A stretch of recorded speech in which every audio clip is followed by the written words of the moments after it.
Hello, everybody. I'm Alex, a Senior Solutions Architect at Amazon Web Services in Germany. Today, I'd like to speak about interface contracts in event-driven microfrontend architectures. Now, there's a lot to unpack from this title, and let us start with the microfrontends part, shall we? Microfrontends are nowadays a popular approach to building large-scale web applications. And as with many technologies, there are different ways to do it. They are sometimes misunderstood, and people give it their own spin. So let's first discuss a few key concepts of microfrontends. Imagine a huge organization with dozens of teams who are building a complex e-commerce site. You might have a typical microservices architecture where you have a single-page application frontend, an API gateway or GraphQL layer, and then a number of decoupled services in the back end. But here's a problem. While the backend services are nicely aligned with the main concerns, the frontend is pretty much a monolith. It might be modular in the sense that it consists of UI components, but these are still tightly coupled through state, CI/CD, and choice of framework. And you cannot deliver new capabilities without making changes in this monolith, and we all know how painful that can be. Wouldn't it be nice to have some sort of services in the frontend as well? And this is exactly what microfrontends are. Again, there are different ways to build them, and what you see here is an approach that mirrors backend patterns by slicing functional parts on the frontend into self-contained services. The frontend is now decoupled as well, except for a thin layer at the top which we need to integrate those services. But this is purely technical and doesn't contain much logic. Now, this is all good and well, but we still need to go through a shared backend API layer. And we don't really have guaranteed consistency of the frontend services with the corresponding backend services. So why don't we just ditch the API layer altogether and go fully vertical? And this is what a real microfrontend architecture looks like. A microfrontend in that sense is a microservice that has a frontend, hence the name. Each microfrontend is a full-stack, self-contained software artifact that runs in isolation, but as part of a larger application. And such a verticalized architecture allows cross-functional teams to own business capabilities end-to-end and to deliver them independently of others. We still need that integration layer, which belongs to the web page itself, but as mentioned, has no other purpose than to integrate and orchestrate the microfrontends. Talking about runtime, in a distributed architecture, services should be deployed and operated independently. And this is true for microfrontends as well. Being a full-stack service, a microfrontend has both server-side and client-side components. And I will show how this works with, in this case, AWS Serverless solutions, but this is just an example, and you can deploy microfrontends with any other technology as well.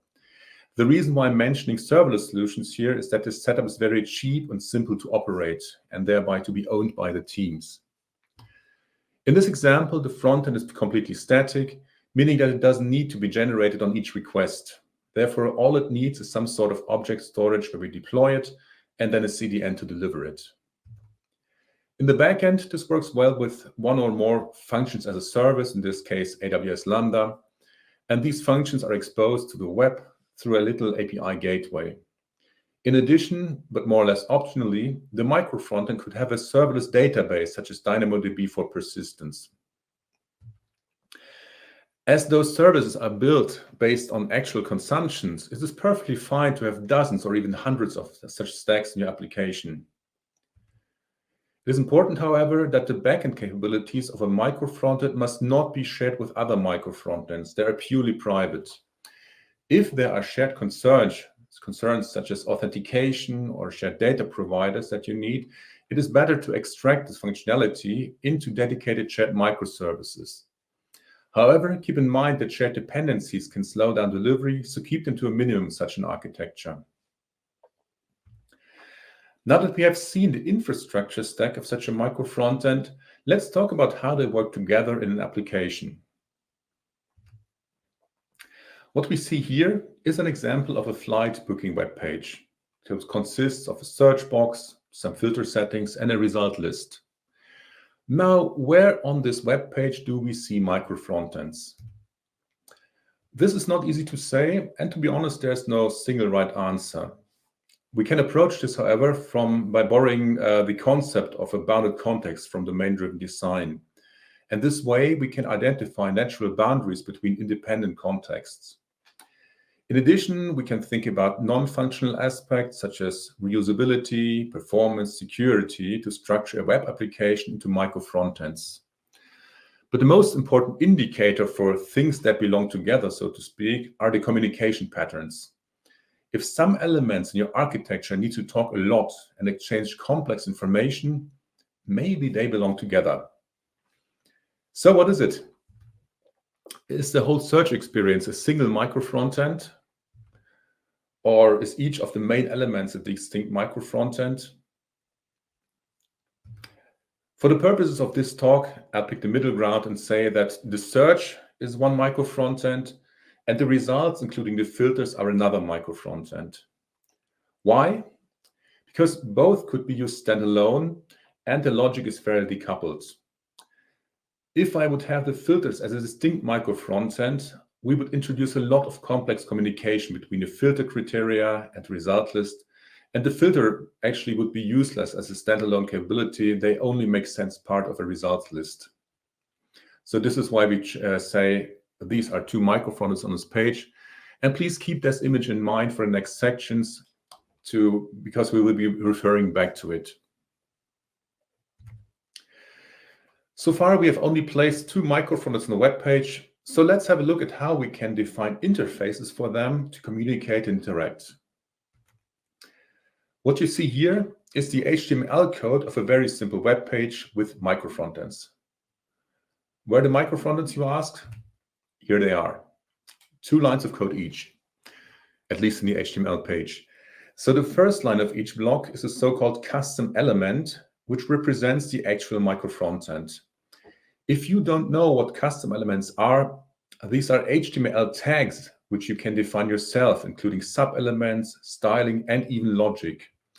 This way, you can create complex HTML fragments and encapsulate them in a self-contained component. The second line in each block is the JavaScript file with the definition of the custom element. And by the way, all of this has been native browser technology for several years now, and it doesn't require any sort of framework whatsoever. Let's have a quick look at the interior of the custom element implementation. Basically, it's a JavaScript class derived from the global HTML element class, and which is registered through the custom elements defined API of the browser. When the browser in the HTML page encounters a custom element tag, such as search form in this case, it instantiates the class and triggers its lifecycle methods to initialize the rendering and other events. One of these predefined lifecycle methods is called connected callback, and it is triggered as soon as the element is injected into actual page. In this example, you see that for style and the HTML, we barely have any code. But in the real-world microfrontend, this would be a very large portion of code that creates the UI and the functionality. Regarding interaction with the outside world, custom elements have standardized mechanisms. First, the custom element can define attributes, which can be used for inbound communication.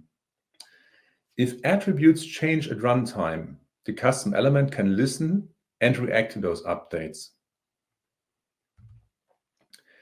The other standardized mechanism for communicating with the outside world are events. You probably know typical UI elements such as click or hover. And in this case, we will in fact listen for the search form in the microfrontend to be submitted. And when that is the case, we will fire a new synthetic event to the outside world that contains the search parameters, such as the departure, arrival airports, as well as the dates of travel. These synthetic events are the way of outbound communication from a microfrontend to its environment. Coming back to the HTML view, we can see that the page injects the initial configuration to each microfrontend. In this case, it's just one attribute for the language. However, depending on the use case, there could be many more attributes. The web page also contains what we have previously called the integration layer. As you can see, this is just a few lines of JavaScript code. The first part is an event listener that waits for the synthetic submit event from the search form Microfrontend. And when this event is received, the integration layer catches the payload and uses it to update the results list Microfrontend. It does so by collecting the instance of the custom element and executing, as you see, the setAttribute method on it. What then happens under the hood is that the result list element has now new attributes. And as soon as these new attributes are set, the attribute change callback method of the result list Microfrontend will automatically be triggered. This causes the Microfrontend to load the requested flight connections from its backend and to update its view to show them to the user. So this is how the interaction of Microfrontends through an integration layer works. Please note that the Microfrontends don't talk directly to each other, because this would create tight coupling and a dependency between them, which we want to avoid. Now we have a nicely distributed frontend architecture, and ideally this allows our teams to deliver new capabilities at their own individual pace. But as with all distributed architectures, we need to ensure that this autonomy does not lead to chaos. And this is the ideal time to talk about standardization and contracts with the OpenMFE standard. Now, before we take a closer look, I should clarify that OpenMFE has nothing to do with Amazon. I'm presenting this on Amazon branded slides, but OpenMFE is really just an independent open source project. Now let's talk a bit about interface contracts. We all know what APIs are, but I feel that the notion of contracts is often underappreciated. So even well-designed APIs are often unclear about the rules and governance that affect their relationship with their consumers. So here's how I would describe the role of contracts for APIs.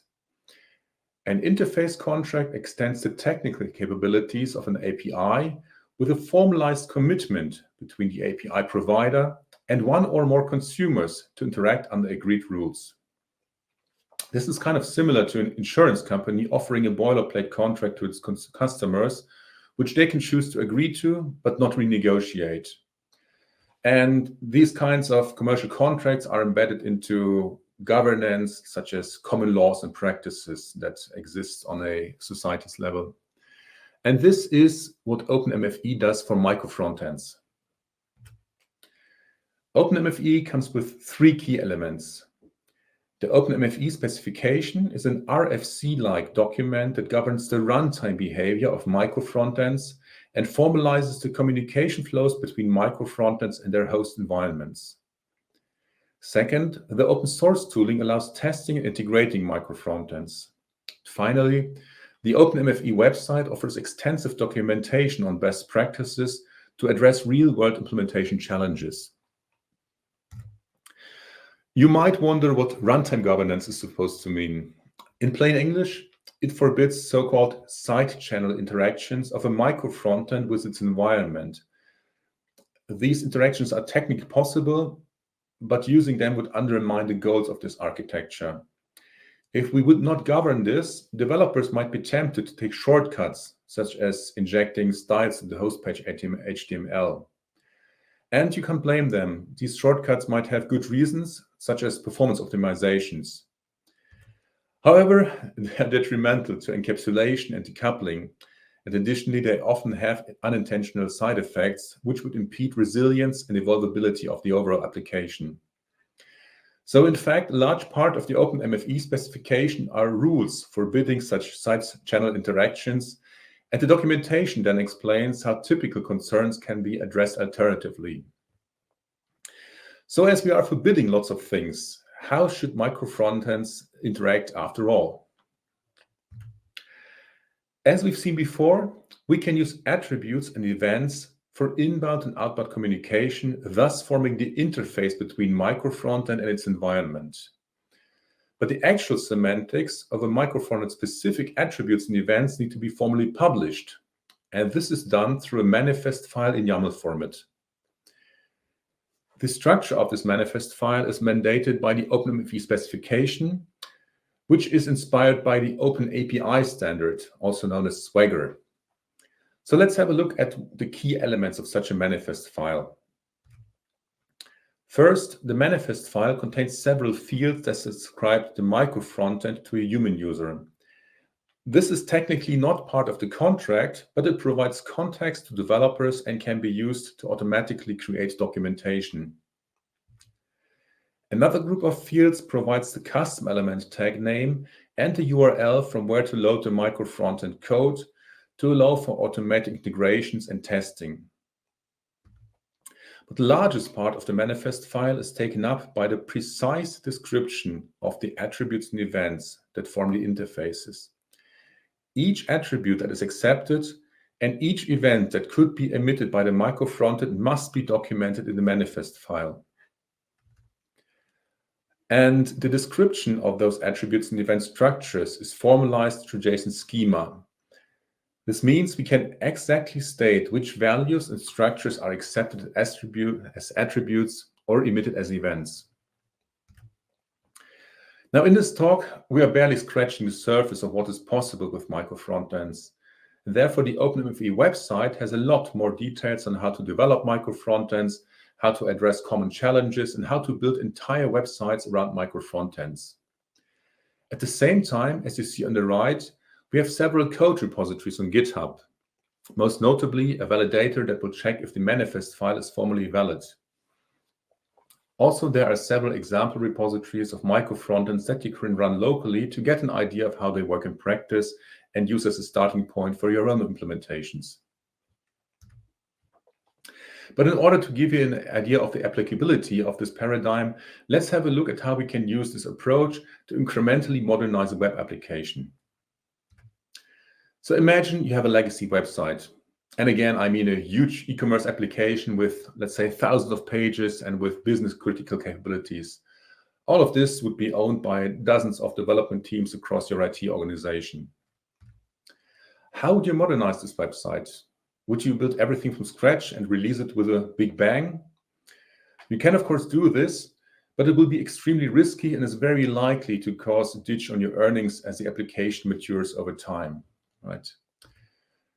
So instead, you can use an incremental approach by creating new capabilities in standalone microfrontends, which can be backported or retrofitted into the old platform. This is possible because OpenMFE microfrontends use native browser technology that is compatible with pretty much any existing web application. And by providing an API contract and abiding by the rules of the OpenMFE specification, the behavior of these new microfrontends is very low risk. In the meantime, you can build a new website, which shouldn't be too much work because the main logging capabilities are in the microfrontends already. Ideally, you will now have a number of microfrontends which run both in your legacy application, where they can take the test of the real world, and at the same time be ready for release with the new portions of your future website. So just one word of caution, you should have a mature design system in place with a UI library. And this UI library should have theming support for both the legacy and the new website. This way you can deploy new microfrontends into both environments. Okay, I hope you were able to follow the concepts discussed in this talk and have enjoyed it so far. But you might think, this is all good and well, but does this really work in practice? Yes, it does. In fact, this is how TUI, one of the largest companies in travel hospitality, is modernizing their own e-commerce platform. This way, they can consolidate several legacy platforms into one unified experience. So in conclusion, we have seen how we can build large web applications with microfrontends, which are full-stack isolated services. We have seen how they can be deployed and how they can be integrated with other microfrontends in the event-driven front-end architecture. And we have seen how we can formalize the interface contracts and publish them as manifest files to the consuming environment. Thank you very much for listening. It has been a pleasure. And if you have any questions, please reach out to me.